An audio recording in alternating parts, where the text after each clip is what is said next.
up? It's cinemashogun here, and today is a big day in the Gabby Petito story, or the Gabby Petito case. And no, don't worry, this is not a flashback. The date is February 13th, 2024. And we have now finally heard from Brian Laundrie's parents. We haven't heard from them directly. This is sort of indirectly, but still this is a big deal because they haven't said anything since this case started. I mean, we heard a couple of grumblings from Brian Laundrie's dad when people were putting signs in his yard and harassing him as he tried to cut the grass, but that's all we've heard until now. They had to answer questions, in this civil case that they're going through with Petito's family, Gabby Petito's family. And they were describing the days and the events after Gabby Petito was killed. They claimed that they were worried that something happened to her. But, instead of going into their words myself, I'm going to read to you what they had to say, but just sit back for a moment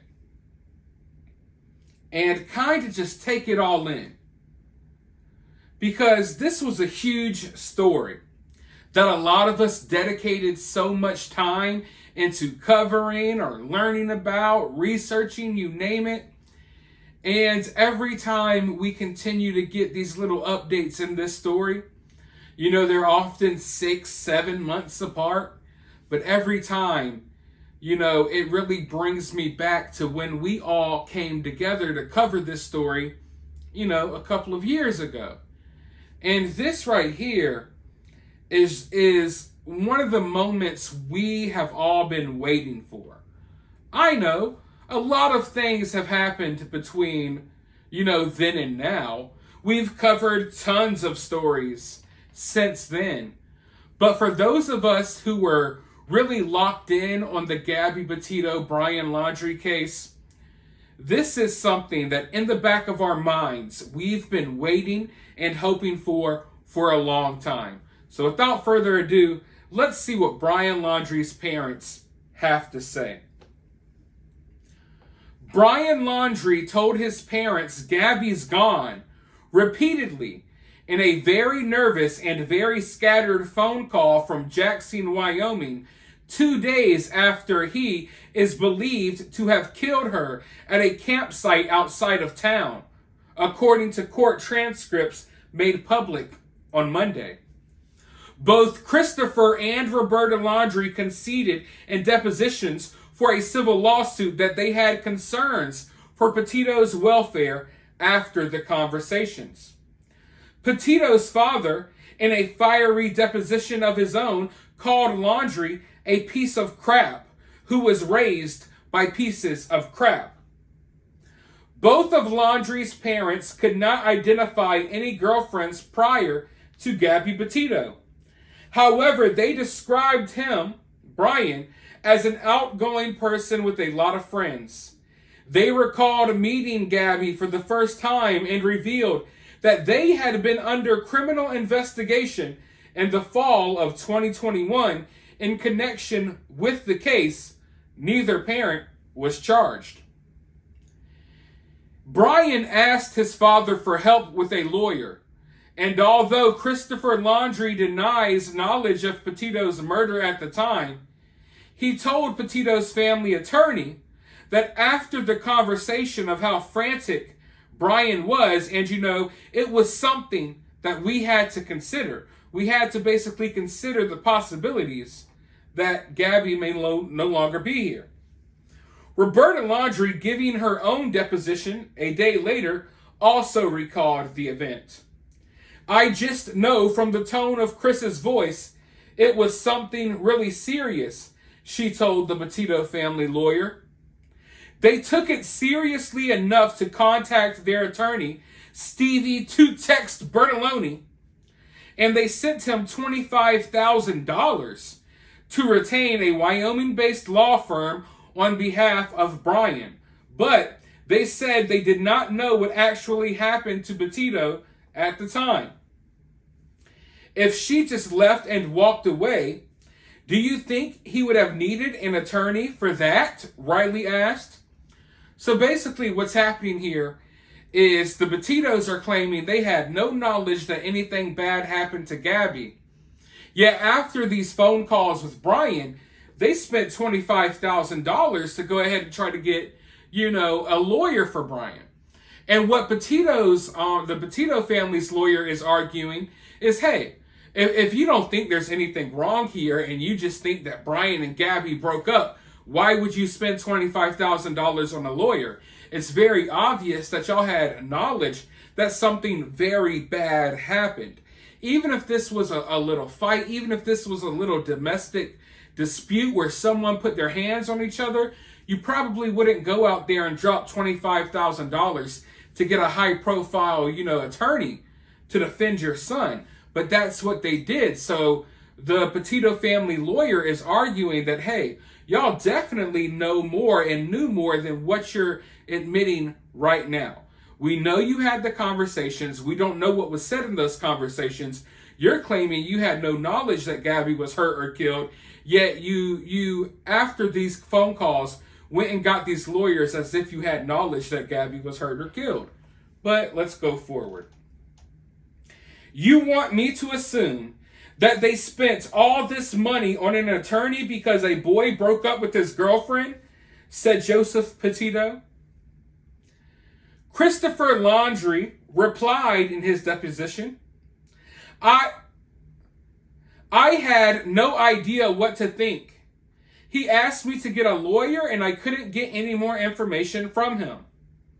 Days later, when the killer showed up on his parents' driveway in Petito's van, like a kid who came home, in trouble, his father said. Let's connect the dots, Riley said, Petito's family lawyer. He told you Gabby was gone. He's frantic and he's upset. He's like a kid that came home and he was in trouble. Did that lead you to believe he murdered Gabby? No, Christopher Laundrie replied. Ultimately, he said Bertolino told him not to try and discuss Petito's disappearance with his son. And he said it was not his place to send an anonymous tip to police as the case picked up nationwide attention in September 2021. Christopher Laundrie said he did not know the couple had left on their cross-country trip until he saw a phone bill that showed his son called a realtor in Utah. He said that when his son flew home for a few days in August after a DV incident in Moab, Petito didn't feel safe, so his son put her in a hotel. However, he said he was not aware of the police stop until after it was reported on the news. Roberta Laundrie said she did not know about the stop until after her son was dead, even though he had come home twice since then. Christopher Laundrie repeatedly called his son on the suspected day of Petito's murder before the two spoke for about 5 minutes, Petito's family attorney Pat Riley said during his deposition. Do you know why you would have called him 3 times within a 3-hour period and left him a voicemail message? Riley asked Christopher Laundrie. I might have just been wanting to talk to him, Laundrie replied. He said he could not recall what the two spoke about when he finally got through. He said they had a very good conversation, though, the following day, but August 29th became the day everything, hit the fan. He was not calm, and he got very exciting and told me things had, Gabby's gone. And he got very frantic, Laundrie said of his conversation with his son that day. Everything was so frantic and quick. So, Gabby's gone. He said, the father said he had no idea what his son meant by that. He said, can you help me, And he might need a lawyer, Christopher Laundrie said. Laundrie, the only suspect in Petito's death, is believed to have killed her around August 28th, 2021. According to his father's deposition, he made a frantic phone call to his parents the next day, telling them that Gabby was gone and that he needed a lawyer. So what say you all? I already know the answer. There's really no point in asking. I don't think anyone believes the Laundries here. But I'm going to ask anyway. What do you all think about this? Right now, what's being argued is that basically we know there was a lot of communication between Brian Laundrie and his parents right after Gabby Petito was killed. We have no clue what was said in those conversations and phone calls. However, we do know that the Laundries immediately went out and spent $25,000 to get Brian a high-profile criminal defense attorney. So that kind of shows you, or it would lead you to believe, that they had knowledge of something. Now, Gabby Petito's family, they're arguing that the Laundries definitely knew that something bad had happened to Gabby, which is why they went and got this lawyer after the phone calls they had with Brian after Gabby was killed. But the Laundries are trying to argue that they had no knowledge that anything bad happened to Gabby, that they're dumbfounded and totally caught off guard that anything bad happened to Gabby, despite the fact that they admit that Brian basically told them. Maybe he didn't use the exact words, but when you have your son frantically calling you, Gabby's gone, you need to get me a lawyer, I think these people were smart enough to put two and two together.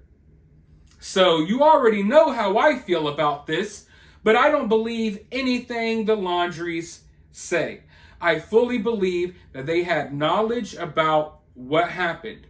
And instead of saying anything, they allowed the Petitos to worry, to consume themselves with fear and grief, wondering what could have happened to their daughter, where could their daughter be. Meanwhile, the Laundries knew the entire time, but instead of saying anything, they took Brian on little vacations to the park. Let's go hang out in our RV at the park. Okay? Let's go camping. While the Petitos are looking for their daughter that is dead, laying in the freaking desert somewhere. So I don't sympathize with the Laundries at all. And I don't believe the Laundries at all. And I am glad they're getting sued. Because what I think some people need to understand, and I'm not necessarily talking about you all watching this video, but the true crime community overall, they need to understand that even though you might not care about these details anymore, even though you may have moved to covering and thinking and talking about and researching 1,000 different cases, these families are still left here looking for answers. When you move on to the next case and you don't really care about these details and the way that you once did, that doesn't mean that these families feel the same. Some people will look at this and be like, oh, this is old news. Who cares about this case anymore? Well, you want to know who cares? I care. A lot of you care. Gabby Petito's family still cares. And they've been left here for years trying to find answers, trying to just put the pieces of this puzzle together, because there's still a few unanswered questions in this case. I still would like to know what type of knowledge the Laundries may have had about this situation. And the Petitos obviously still want to know as well. So what needs to be understood is, even if the community or, the TikTokers or whoever you want to call them, even if these people are ready to move on and they don't care about these details anymore, these families have had to fight for years to get this information. And even though it's just a little bit of information, the Petitos had to fight for years just to get this little bit of stuff that I read. The Petitos had to fight for years to drag this information out of the Laundries. And the Laundries still aren't being honest, if you ask me. But you let me know what you think about all of this down in the comments below. While you're down there, make sure you hit the thumbs up button. If you would like to donate to this channel, you could do so via Cash App. I'll have my Cash App in the pinned comment. You could also donate via Super Thanks. And you can help the channel in other ways by liking, sharing, subscribing, all of that good stuff. But with that being said, I'll talk to you all very soon in the next one.